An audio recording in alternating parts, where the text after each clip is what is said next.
He ended up playing over 40 minutes for the third game in a row. This is the first time in 4 years LeBron has done that. So, Shannon, how much credit does LeBron deserve for the win? Well, he deserves a lot of credit. Skip, I think if there's a scenario that if Caruso and AD plays, LeBron maybe takes the night off. But I think Frank Vogel, the head coach, realized that there's no way we have a chance of winning this game without AD, without LeBron and Caruso. So I believe if AD, Caruso had been there, LeBron maybe would have taken the night off. But because they weren't, LeBron says, okay, coach, I'll go. Skip, to put these kind of minutes on his legs at this late in his career, man, I mean, what? They went to double overtime Friday, they went to overtime on Monday, and went to overtime again last night, 40-plus minutes, and he's doing a lot of heavy lifting. And he's trying, Skip, he's trying to manage it. You know, he goes in spurts where he gets 7, 8, 9 points, and then he's like, okay, hey, get up all the trays down on the block. Okay, keep shooting. Hey, Wesley Matthews, Schroeder, take it over. Trying to conserve energy, just trying to be out there, just knowing his presence alone sometimes is enough to help the team stay together and produce a victory. But he was spectacular last night. On that last shot, Skip, I'm like, well, damn, where is LeBron? I'm like, we lined up to shoot, get a shot. Little did I know, Skip, they were going to hit that Villanova handoff. Remember, Villanova hit that game winner. It was the guy in the backcourt that came up. He passed it to him. Did you watch it? So I just want to know one thing before I continue on. Would you consider that clutch?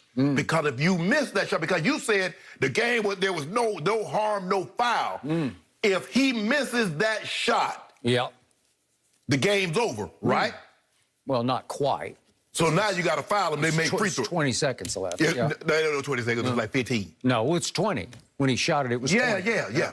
But you feel very comfortable saying if he misses Is it my turn? I'll go. Let me go. If you hand off the ball, I'm going to run with it. Hang on.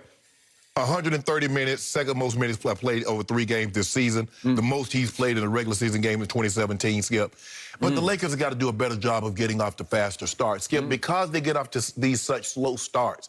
And you got to realize, even though these teams are not, the Lakers are top-heavy, Skip. We got to stop this notion that they're just loaded, because they're just not. Okay. They're top-heavy. But they got to do a better job of getting off the faster starts. They're letting these young teams with these young legs, guys that are 22, 23, Skip, they can play 40 minutes. They can run all day. You can't do that. So you let them get a 15-point, you let them get a 20-point lead, Skip. You have to spend so much energy trying to fight and claw your way back that a lot of times you're not able to get over the hump. Give them credit. They were able to get over the hump the last couple of times. But you're going down a path that you really you really don't care to be on. But give LeBron credit. LeBron was sensational last night. And that's why he's the MVP front runner. I think he showed that last night. Really? Yeah, he showed it. The guy with the second most turnovers in the league. Interesting. The guy that had five more last night. And the guy that has the second best record in the Western Conference. He showed it last night. Second best record. Wow. Interesting. Okay, it is now officially my turn. Go ahead. Let's frame this. Let's put it in context and perspective with the fact that these were the 10 and 14 Thunder that you got to play sort of back-to-back on Monday and Wednesday night in your place in Staples Center. And last night, unexpectedly to me, they're not only without George Hill, who's, you could argue, their second-best player and a starter, but they were without Shai Gilgeous-Alexander, who is their first-best player. So they're down 2 of their, you could argue, their best 2 players. And they don't even have Isaiah Roby, who's been pretty good for them, 9 points and 5 rebounds. And they are a 10 and 14 basketball team. So they are not going to make the playoffs. So let's keep it in perspective of, you just went to double overtime against a Detroit team that will not make the playoffs, and then you went to overtime and overtime against a Thunder team that will not make the playoffs. Not the Detroit team that beat the Nets. That team not going to make the playoffs? That team took you to double overtime in your place. That team beat you. In Staples. So all 3 of those games happened at quote-unquote home. Okay. Now, let's step back and look at what was happening during the game. LeBron, once again, was guarded by a 6'3", 21-year-old, undrafted out of Arizona State named Lou Dort, who most people thought wouldn't even be on any team, let alone in the starting lineup for Oklahoma City team up against the world champion Los Angeles Lakers at Staples. And he is guarding LeBron James, who is 6 inches taller than him, okay, just for the record. So you would think LeBron would go trip dub in that game, but he didn't because he looked tired to me. Yes. He just looked a little tired the whole game. So maybe he didn't quite have his legs because over the last 2 games now, after all that hysteria about the king can shoot the 3 now, he can. He's fallen back to his norm. Slowly but surely, he's now 5 of 19 over his last 2 games because he went 2 of 10 on Monday night, and then he went 3 of 9 last night. 5 of 19, yeah. Okay, so let's frame it with that. He's starting to fade back into what he usually is. He's a career 34% shooter. And I'd like to think he'd end up a little better than that this year, a little better, but he's fading. Like I said, we already got the cases that he's going to shoot 38% or better. So. Well, you're getting in more and more Don't trouble. worry about that. We're going to finish with 38 or better. All right, so this is what I did love about LeBron last night.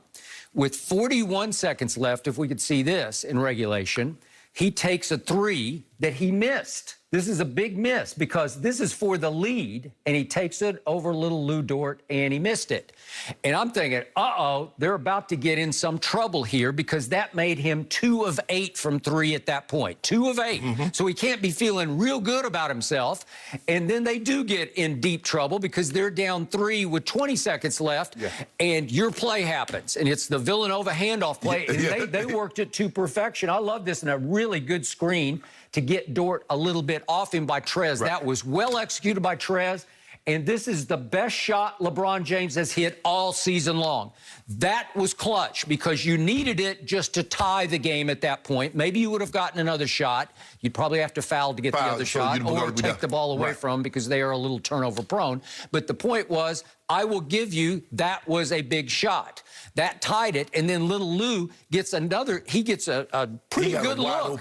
He got a good look at the buzzer and back-ironed it. It was right on line, but it back-ironed, and that made him 0 for 5 from 3 for the game. So you go to overtime, and it's kind of a sluggish overtime. Not much is happening. But then Wesley Matthews hits the shot of the night, which even eclipsed LeBron's tying shot, which was just a game. It was from LeBron. It was kind of an awkward fall-down pass, but it was a sweet shot from a guy who can make big shots for you, Wesley Matthews. But guess what? Had Wesley Matthews missed that shot, guess what Skip Bayless would have said? LeBron James, you're right there in the lane. Why didn't you shoot him over it? Why didn't you shoot over them? You're 6'9". Why didn't you go all the way to the basket and draw the foul? I'm glad you brought that up because I decided to give LeBron a pass on that play just because it did go in from 3. Exactly. Okay, so I'm going to say, okay, I'll give you that. But I'm glad you brought that up because that did cross my mind at that point. I know it did. Okay, so thank you very much for saying something I decided I wouldn't say But I know today. what you were thinking it. Okay, so then they go down and score, and you come back, and now it's up to LeBron down on the low post. He's got it sort of along the baseline on little Lou Dort, 6 feet 3 inches tall, and LeBron's going to dribble down the clock, and then he's going to take what could be a clinching shot because it would put you up 3 and at least force a second overtime for them to have to make a 3 to tie you. And if we see LeBron's, I got you, I'm going to shoot a little step back. Nothing but air. LeBron shot an air ball. You undid your clutchness on the tying 3. You shot an air ball. So, well, what are you doing? Let me ask you a question. That's with like 4 seconds left. So let me ask you a question. No, I'm sorry, 7.8 seconds. So, I mean, after playing 46 minutes on Friday, playing another 43 minutes. So you don't think LeBron's legs is tired? Well, again, you know it's about over, and if you hit this shot, it's virtually over, and you airballed it. You know that. Your body don't know that. Okay. Your body just knows that you've put in a lot of minutes on it over the last 3 games. All I hear is he spends $1 million a year on his fitness. Skip. Okay. There's a lot of people that spend a lot of money. Hey, you got that right. So, and they don't get there. Right. We spend a lot of money on our body with gym membership and the way we eat and the way we... All the weights that I've bought over the last year in this pandemic, that is correct. Exactly. But Skip, you know, look, I think it's reasonable to think at that juncture of the game, here's third overtime, the first time the Lakers have been involved in something like this since '91, you would have thought, you know what, year 18? Okay. Yeah, let's get LeBron legs. He did have enough legs to pull off this defensive play at the very, very end of the game because the kid Williams is trying to inbound it, and he's trying to hit Diallo, who's going to the basket. Court. Yeah, he's trying to get him going to the basket. And guess who blanketed him like a shutdown corner was Schroeder. Just took Diallo away. So now it's up to Al Horford to try to run backwards the wrong way with covered by, guess who? LeBron James. Who does LeBron cover? He covers the slowest guy on the court because he's gassed at that point. I think the thing is, Skip, what Here he it knows. is again. So Al says, okay, I got it. It's a soft inbounds pass, and obviously LeBron can outrun Al Horford to the ball, and he did. And to his credit, LeBron saved it back in.